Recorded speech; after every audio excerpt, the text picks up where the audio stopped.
Hello ನಮಸ್ತೆ. ನಾನಿವತ್ತು ಒಂದು ಒಳ್ಳೆ ಹೆಲ್ದಿ ಬ್ರೇಕ್ಫಾಸ್ಟ್ ರೆಸಿಪಿ ತೋರಿಸ್ತಾ ಇದ್ದೀನಿ. ವಿಡಿಯೋ ನೋಡೋದಕ್ಕೂ ಮುಂಚೆ ನನ್ನ ಚಾನಲ್ಗೆ ಸಬ್ಸ್ಕ್ರೈಬ್ ಮಾಡಿಕೊಂಡು ನನ್ನ ಫಾಲೋ ಮಾಡಿ.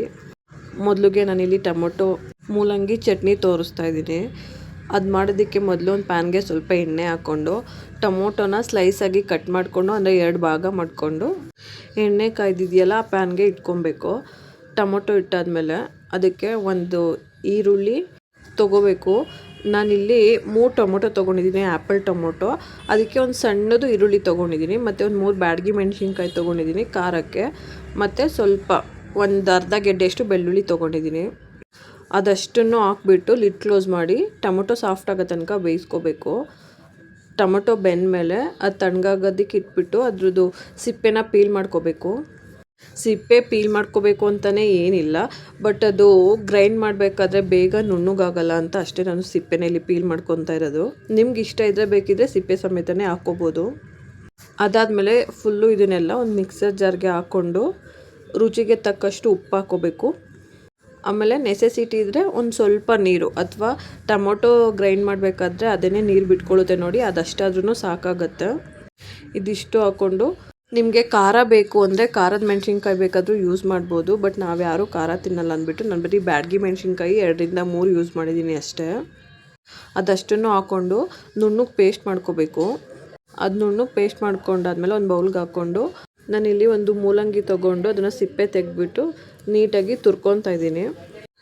ಈರುಳ್ಳಿ, ಬೆಳ್ಳುಳ್ಳಿ ಮತ್ತು ಮೆಣಸಿನ್ಕಾಯಿ, ಮೂಲಂಗಿ ನೀವೆಲ್ಲ ಎಷ್ಟು ಟೊಮೊಟೊ ತೊಗೊಂಡಿದ್ದೀರ ಚಟ್ನಿಗೆ ಅದ್ರ ಮೇಲೆ ಡಿಪೆಂಡ್ ಆಗುತ್ತೆ. ನಾನಿಲ್ಲಿ 3 ಆ್ಯಪಲ್ ಟೊಮೊಟೊಗೆ ಹೇಳ್ತಾ ಇರೋದು. ಮೂಲಂಗಿ ತುರಿದಾದ್ಮೇಲೆ ಅವಾಗಲೇ ರುಬ್ಬಿಟ್ಕೊಂಡಿದ್ವಲ್ಲ ಟೊಮೊಟೊ ಚಟ್ನಿ, ಅದಕ್ಕೆ ಮಿಕ್ಸ್ ಮಾಡ್ಕೊಬೇಕು. ಮೂಲಂಗಿನ ಬೇಯಿಸೋ ಅವಶ್ಯಕತೆ ಏನಿಲ್ಲ, ಮೂಲಂಗಿನ ಹಂಗೇ ಮಿಕ್ಸ್ ಮಾಡ್ಕೋಬೋದು ಅಲ್ಲ, ಹಂಗೇ ಮಿಕ್ಸ್ ಮಾಡಬೇಕು. ಆ್ಯಕ್ಚುಲಿ ಅದು ಆವಾಗಲೇ ಟೇಸ್ಟ್ ಚೆನ್ನಾಗಿರೋದು. ಅದು ಮಿಕ್ಸ್ ಆದಮೇಲೆ ಒಂದು ಪ್ಯಾನ್ ತೊಗೊಂಡು ಒಂದು ಸ್ವಲ್ಪ ಎಣ್ಣೆ ಅಥವಾ ತುಪ್ಪ ಹಾಕ್ಕೊಂಡು ಸಾಸಿವೆ, ಕರಿಬೇವು, ನಿಮಗೆ ಬೇಕಂದರೆ ಸ್ವಲ್ಪ ಇಂಗು ಒಗ್ಗರಣೆ ಕೊಟ್ಕೊಂಡು ಚಟ್ನಿಗೆ ಹಾಕಿದ್ರೆ ಒಂದೊಳ್ಳೆ ಟೊಮೊಟೊ ಮೂಲಂಗಿ ಚಟ್ನಿ ರೆಡಿ ಆಗುತ್ತೆ. ಟೇಸ್ಟ್ ಅಂತೂ ತುಂಬಾ ಚೆನ್ನಾಗಿರುತ್ತೆ. ಒಂದು ಸಲ ಈ ಚಟ್ನಿ ಟ್ರೈ ಮಾಡಿ ನೋಡಿ.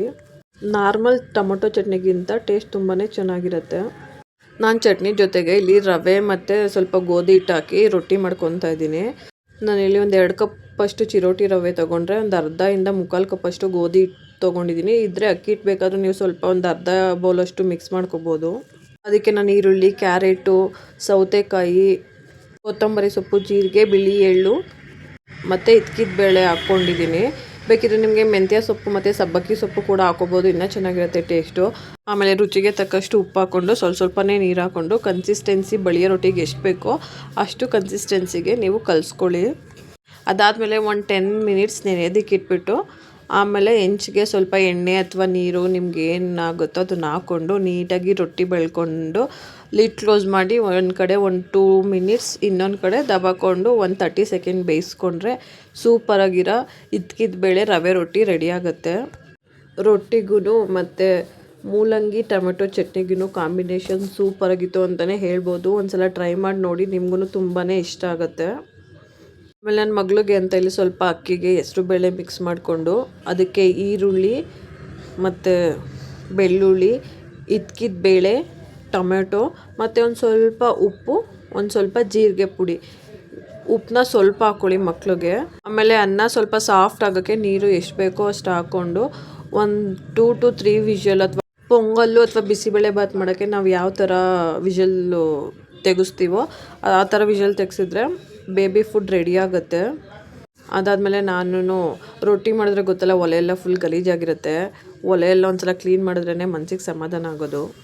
ಬಟ್ ಈ ರೆಸಿಪಿನ ಟ್ರೈ ಮಾಡೋದು ಮಿಸ್ ಮಾಡಬೇಡಿ, ತುಂಬಾ ಚೆನ್ನಾಗಿರುತ್ತೆ. ಇದು ನಾವು ನಮ್ಮ ಮನೆ ದೇವ್ರಿಗೆ ಹೋಗಿದ್ವಿ, ನಾಗಮಂಗಲ ಹತ್ರ ಕೋಟೆ ಬೆಟ್ಟ ಅಂತ. ತುಂಬ ಜನಗಳಿಗೆ ಗೊತ್ತಿರುತ್ತೆ. ಫಸ್ಟು ನಾವು ಕೋಟೆ ವೆಂಕಟರಮಣ ಸ್ವಾಮಿ ದೇವಸ್ಥಾನ ಇದೆಯಲ್ಲ ಅಲ್ಲೋದ್ವಿ. ಏನಕ್ಕಂದರೆ ಇಲ್ಲಿ ನಾವು ಸಿಹಿ ತಳಿಗೆ ಕೊಡೋದು, ಇಲ್ಲಿಗೆ ನಾನ್ ವೆಜ್ ಮಾಡಲ್ಲ, ಅದಕ್ಕೋಸ್ಕರ. ಮೆಟ್ಲೆಲ್ಲ ಚೆನ್ನಾಗಿ ಮಾಡಿದ್ದಾರೆ ಮತ್ತು ಬಿಸಿಲು ಬೀಳ್ದಂಗೆ ಶೀಟೆಲ್ಲನೂ ಹಾಕಿದ್ದಾರೆ. ತುಂಬಾ ಚೆನ್ನಾಗಿದೆ ಬೆಟ್ಟ ಹತ್ತಕ್ಕೆಲ್ಲ. ಆ ಕಡೆ ಈ ಕಡೆ ನೋಡಿದ್ರೆ ಕಾಡಿನ ಮಧ್ಯೆ ಹೋಗೋ ಥರ ಫೀಲ್ ಕೊಡುತ್ತೆ ನೋಡಿ ಹೆಂಗಿದೆ. ಆ ಕಡೆ ಈ ಕಡೆ ಗಿಡ ಮರ ಬಂಡೆಗಳೆಲ್ಲ. ಆ್ಯಕ್ಚುಲಿ ನಮ್ಮ ಚುಂಚನಗಿರಿನೂ ಹಿಂಗೆ ಇದೆ, ಚೆನ್ನಾಗಿದೆ ಅದನ್ನು. ನೆಕ್ಸ್ಟ್ ಟೈಮ್ ಯಾವಾಗಾದರೂ ಊರಿಗೆ ಹೋದಾಗ ಖಂಡಿತ ಚುಂಚನಗಿರಿಗೆ ಹೋಗಿ ಒಂದು ವಿಡಿಯೋ ಮಾಡಿ ಹಾಕ್ತೀನಿ. ತುಂಬಾ ಚೆನ್ನಾಗಿದೆ. ಫುಲ್ಲು ಬೆಟ್ಟ ತನಕ ಹತ್ತಿದ್ರೆ ತುದಿ ತನಕ ಒಂದೊಳ್ಳೆ ವ್ಯೂ ಪಾಯಿಂಟ್ ಸಿಗತ್ತೆ ಅಲ್ಲಿ. ಬೆಟ್ಟ ಹತ್ತೋ ಮುಂಚೆ ಕೆಳಗೆ ಪಾದಕ್ಕೆ ಪೂಜೆ ಮಾಡ್ಕೊಂಡು ಬಂದ್ವಿ. ಬೆಟ್ಟ ಹತ್ಕೊಂಡು ಒಂದು ಸ್ವಲ್ಪ ಮುಂದೆ ಬಂದಮೇಲೆ ಅಲ್ಲೊಂದು ಗಣೇಶ ದೇವರಿದೆ. ಗಣೇಶ ದೇವ್ರಿಗೂ ಪೂಜೆ ಮಾಡಿಕೊಂಡು ನಾವು ಬೆಟ್ಟ ಹತ್ಕೊಂಡು ಹೋಗಿ ಮೇಲೆ ದೇವ್ರಿಗೆಲ್ಲ ಪೂಜೆ ಮಾಡಿಸ್ಕೊಂಡು ಬಂದ್ವಿ. ತಳಗೆ ಎಲ್ಲ ಕೊಟ್ಬಿಟ್ಟು ದೇವ್ರದ್ದೆಲ್ಲ ನಾನೇನು ಫೋಟೋ ತೊಗೊಳಕ್ಕೆ ಹೋಗಲಿಲ್ಲ. ಎಷ್ಟು ಚೆನ್ನಾಗಿದೆ ನೋಡಿ, ಸುತ್ತ ಬೆಟ್ಟ ಗಿಡ ಮರ ನಿಜವಾಗ್ಲೂ ತುಂಬಾ ಚೆನ್ನಾಗಿದೆ. ತುಂಬ ಫಾಗ್ ಇದ್ದಾಗ ಮತ್ತು ಜಿಡಿ ಮಳೆ ಬರಬೇಕಾದ್ರೆಲ್ಲ ಈ ಪ್ಲೇಸಸ್ಗೆ ಹೋದರೆ ತುಂಬಾ ಚೆನ್ನಾಗಿರುತ್ತೆ. ಬಿಸಿಲಿದ್ದಾಗ ಸ್ವಲ್ಪ ಹಿಂಸೆ ಅನಿಸುತ್ತೆ. ಆ ದೇವಸ್ಥಾನದ ಗಡ್ಗಂಬ ಇದೆಯಲ್ಲ ಅದ್ರ ಮುಂದೆನೇ ಸ್ವಲ್ಪ ಮುಂದೆ ಹೋಗಿ ಬಗ್ಗೆ ನೋಡಿದ್ರೆ ಫುಲ್ಲು ಆಳ ಇದೆ, ಪ್ರಪಾತ ಥರ. ಅದು ಫುಲ್ಲು ದೊಡ್ಡ ಕೆರೆ. ಎಲ್ಲಿ ತನಕ ಇದೆ ಅಂದರೆ ಇಲ್ಲಿ ಕೋಟೆ ವೆಂಕಟರಮಣ ದೇವಸ್ಥಾನದಿಂದ ನರಸಿಂಹಸ್ವಾಮಿ ದೇವಸ್ಥಾನದ ಬೆಟ್ಟ ಇದೆಯಲ್ಲ ಅಲ್ಲಿಂದ ಇಲ್ಲಿ ತನಕ ಫುಲ್ಲು ದೊಡ್ಡ ಕೆರೆ. ಅಲ್ಲಿ ಹೋಗಿ ಮುಂದೆ ನೋಡಿದಕ್ಕೇನೆ ಭಯ ಆಗುತ್ತೆ, ಬಿದ್ದೋದ್ರೆ ಹೆಂಗೆ ಎದ್ದು ಬರೋದು ಅಂತ. ಅಲ್ಲಿ ಕ್ಲೋಸು ಮಾಡಿಲ್ಲ, ಏನಕ್ಕೆ ಅಂತ ಗೊತ್ತಿಲ್ಲ.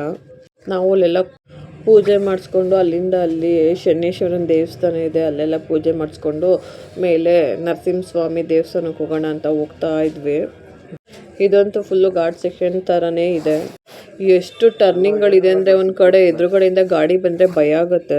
ಶ್ರಾವಣ ಟೈಮಲ್ಲಿ ಹೋದರೆ ಕಾಲಿಡೋಕ್ಕೂ ಜಾಗ ಇರಲ್ಲ, ಮತ್ತು ಪಾರ್ಕಿಂಗೂ ಜಾಗ ಸಿಗಲ್ಲ, ಅಷ್ಟು ಜನ ಇರ್ತಾರೆ. ಬಟ್ ನಾವು ಅಮ್ಮನ ಮನೆಗೆ ಹೋಗಿದ್ವಲ್ಲ, ಹತ್ರ ಇದೆ ಅಂದ್ಬಿಟ್ಟು ನಾರ್ಮಲ್ ಡೇಸಲ್ಲಿ ಹೋಗಿದ್ದು. ನಾರ್ಮಲಿ ಶನಿವಾರ ಅಂದರೆ ಜನ ಇದ್ದೇ ಇರ್ತಾರೆ, ವಾರ ಅಲ್ವಾ, ಅದಕ್ಕೋಸ್ಕರ. ಬಟ್ ನಾವು ಎರಡು ಕಡೆನೂ ದೇವ್ರ ಫೋಟೋ ಏನು ತೊಗೊಳಕ್ಕೆ ಹೋಗಲಿಲ್ಲ, ನನಗೇನೋ ಬೇಡ ಅನ್ನಿಸ್ತು, ಅದಕ್ಕೋಸ್ಕರ. ತುಂಬ ರಶ್ ಇದ್ದರೆ ಮೇಲ್ಗಡೆ ಪಾರ್ಕಿಂಗ್ ಸಿಗಲ್ಲ, ಇಲ್ಲೇ ಗಾಡಿ ಪಾರ್ಕ್ ಮಾಡಿಬಿಟ್ಟು ಮೆಟ್ಲು ಹತ್ಕೊಂಡು ಹೋಗ್ಬೋದು. ಬಟ್ ಇವತ್ತು ಫ್ರೀ ಇತ್ತು ಅಂತ ನಾವು ಮೇಲ್ಗಡೆನೇ ಹೋಗ್ಬಿಟ್ಟು ಅಲ್ಲೇ ಕಾರ್ ಪಾರ್ಕ್ ಮಾಡಿಬಿಟ್ಟು ಹೋದ್ವಿ. ನಮ್ಮ ಮನೆ ಹತ್ರ ರೋಡೇನೋ ಸ್ವಲ್ಪ ಅಗ್ದಿದ್ದಾರೆ, ಅದಕ್ಕೆ ಆರನ್ ಸೌಂಡ್ ಎಲ್ಲ ಗಾಡಿ ಸೌಂಡ್ ಎಲ್ಲ ಸಿಕ್ಕಾಪಟ್ಟೆ ಡಿಸ್ಟರ್ಬೆನ್ಸು. ಅಡ್ಜಸ್ಟ್ ಮಾಡಿಕೊಂಡು ನೋಡಿ. ಯಾರೆಲ್ಲ ನಮ್ಮ ನಾಗಮಂಗ್ಲದವ್ರು ಇದ್ದಿರೋ ಕಮೆಂಟ್ ಮಾಡಿ, ಸಬ್ಸ್ಕ್ರೈಬ್ ಮಾಡೋದು ಮರಿಬೇಡಿ. Thank you for watching.